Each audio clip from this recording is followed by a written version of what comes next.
रघुनाथ वाघमारे आणि आरकेटी या दोघांचं असतं ओबीसी आणि भटके विमुक्त यांचं आरक्षण अबाधित राहावं आणि इतर कोणाला आरक्षण देऊ नये अशी असणारी जी मागणी आहे त्या मागणीच्या समर्थनार्थ त्यांनी या सर्व उपोषण या ठिकाणी सुरुवात केले. गप्पा मारता मारता येत असताना त्यांची उपोषण चालू राहिले होते. पाणी हे आपण सर्व पीत राहिलं पाहिजे. ते पाणी ते पीत राहतील अशी अपेक्षा त्या ठिकाणी बाळगते.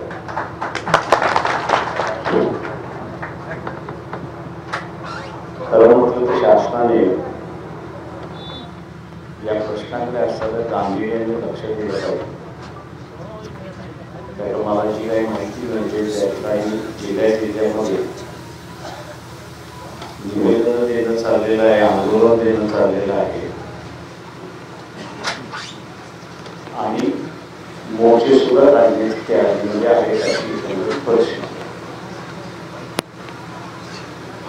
महाराष्ट्रामध्ये सामाजिक सलोखा हा राहिला पाहिजे या दृष्टीने ती पावलं टाकली पाहिजे. ती शासनाकडून मला सर्व करताना त्या ठिकाणी दिसत नाही. अनेक वेळा महाराष्ट्रामध्ये मागच्या 5 वर्षामध्ये ओबीसी आणि मराठा समाज असा अनेक वेळा आमने सामने आलेला आहे. शासनाकडे सुद्धा अनेक वेळा या संदर्भात असणारं समज त्या ठिकाणी आणि जाणीव करून सुद्धा दिलेली आहे. ही परिस्थिती सुबोधक आहे.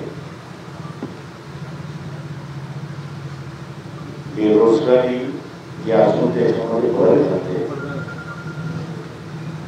आपल्याला थोडंफार जगण्याचं असणारं साधन मिळालेलं आहे, शाश्वत मिळालेली आहे.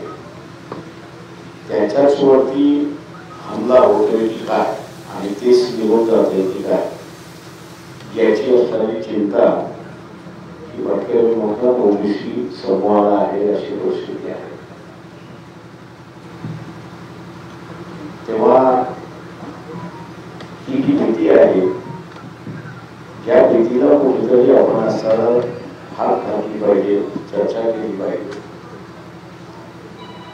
आणि जे राजकीय पक्ष आहेत आणि ते राजकीय पक्षांची नेते जे आहेत त्यांना भूमिका घ्यायला आपण सांगितली पाहिजे आणि त्यातून असं मार्ग काढला पाहिजे असं त्या ठिकाणी मागतो. पक्षाच्या वतीने जे आहे त्यांनी आमची भूमिका अगोदरच जाहीर केलेली आहे. ओबीसीचं असं आरक्षणाचं दार हे वेगळंच असलं पाहिजे. मंडळ कमिशनने निर्माण केलेला आहे आणि त्यावेळेस अनेक मुद्द्यांचा उहापोह त्यावेळेस झाला होता, निकाली लागला. मंडळ कमिशन हे असताना 80 साली आलं होतं. आज आपण असताना 2024 मध्ये आहोत. 44 वर्ष होऊन गेलेली आहेत. समाजामध्ये चढ उतार हा होत असतो. तेव्हा नवा कुठला तरी वर्ग निर्माण होतो ज्याला शासनाच्या मदतीची आवश्यकता असते. ही परिस्थिती लक्षात घेता ज्यांना आवश्यकता झालेली आहे त्यांना कशा पद्धतीने असताना मदत करायची याचा सुद्धा शासनाचा स्वतःचा अधिकार. पण एखादी व्यवस्था सेटल झालेली आहे म्हणजे शाश्वत झालेली आहे तिच्यामध्ये आपण असं गडबड करण्याचा प्रयत्न केला किंवा कोणाला तरी घुसळण्याचा प्रयत्न केला तर मग सामाजिक दृष्टीने असणारा सलोखा जो असतो बिघडला जातो आणि ज्याला इंग्रजीमध्ये आपण म्हणतो की टेन्शन, तणाव हा सर्व त्या ठिकाणी निर्माण होतो आणि आज तणाव निर्माण झाला अशी गोष्ट आहे. शास्त्राला माझी विनंती आहे की हा तणाव एक मर्यादेच्या पलीकडे जाता कामा नये आणि शास्त्राने ताबडतोब याच्यामध्ये लक्ष घालावं. शासन लक्ष घालील अशी त्या ठिकाणी अपेक्षा बाळगतो की पक्षाच्या वतीने ओबीसीचं आरक्षण हे ओबीसीलाच असलं पाहिजे हे भूमिका पुन्हा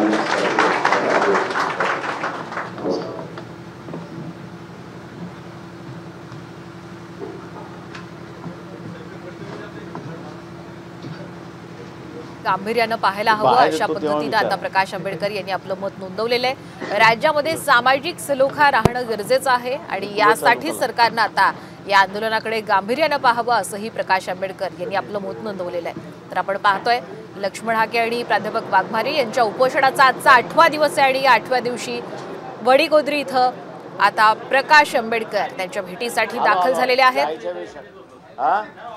या दोन्ही आंदोलकांना त्यांनी पाणी पिण्याचं यावेळी आवाहन सुद्धा केलेलं आहे.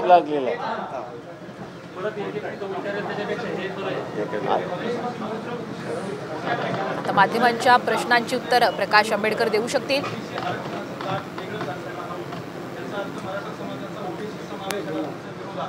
ते मी आंदोलनही म्हणाल होतं आणि त्यावेळेसही म्हणाल होतं की ओबीसीचं ताट वेगळं असलं पाहिजे. महाराष्ट्रातील सर्व बातम्यांचे विश्वासार्ह व्यासपीठ सकाळच्या सर्व सोशल मीडिया प्लॅटफॉर्मला लाईक, फॉलो आणि सबस्क्राईब करा. तसंच सर्व नोटिफिकेशनसाठी बेल आयकॉन प्रेस करायला विसरू नका.